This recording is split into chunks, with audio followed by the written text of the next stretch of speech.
The year was 1975, and University of Miami football was at its lowest ebb. But out of West Palm Beach came a player who helped turn Miami football fortunes around. His name, Ottis Jerome Anderson.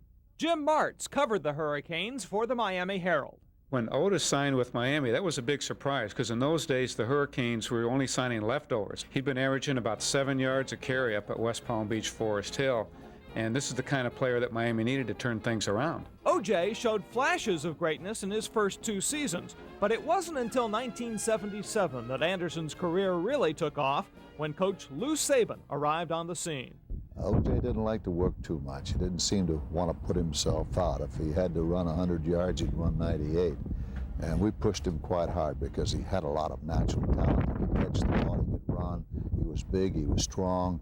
There was no reason why he couldn't become an outstanding halfback. Lou at one time had to get on Otis's case and said after a loss to Florida State, he only gained about 48 yards. He said, if you ever play like that again, Otis, you will never again wear a University of Miami uniform. He got Otis's attention, for sure. Inside handoff and breaking a tackle right there is Otis Anderson. Here he goes, 30, 45, 40. Anderson, 50, 40, 30, 20. They're not going to catch him. Otis Anderson, touchdown. Anderson's senior year of 1978, when he ran for a record 1,266 yards, still stands as the greatest season ever by a Miami running back.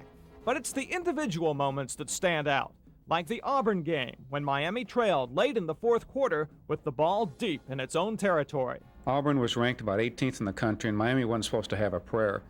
Otis made a long run late in the game to set up a winning field goal at the end of the game, and that was really a turning point, maybe even more so than some of the upsets that happened the next 2 years under Howard Snellenberger. And it really did lay the foundation for what happened later on. But Anderson was more than just a running back, as Saban used him in every way possible. Against Utah State, he returned this kickoff 100 yards for a touchdown, only the second time in Miami history that had been done. And just 2 weeks later, lightning struck again. Anytime. This is Anderson. He has a 100-yarder this year. He's at the 30. He's gone. He's gone. Another 100-yard kickoff return for O.J. Anderson. But Anderson's greatest performance came in his final game as a Hurricane, carrying the ball a record 39 times against the Florida Gators. With Miami trailing by 6 in the fourth quarter, Saban called Anderson's number one more time. We got down to about the 6-yard line, and we decided to close our formation. I says, OJ, we're going to run you back to the weak sides, flop the formations, and if you get in the end zone, it'll be the biggest play of your life. And it just might mean $1.5 million to you. Well, I tell you, in the snap of the ball, he took that ball and ran over about 6 or 7 people into the end zone. We kicked the point after touchdown, and we win the ball game.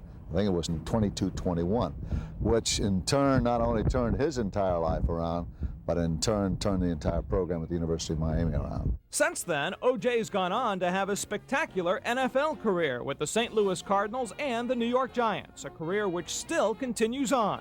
His memory will now continue on in the University of Miami Sports Hall of Fame. Ladies and gentlemen, Ottis Anderson.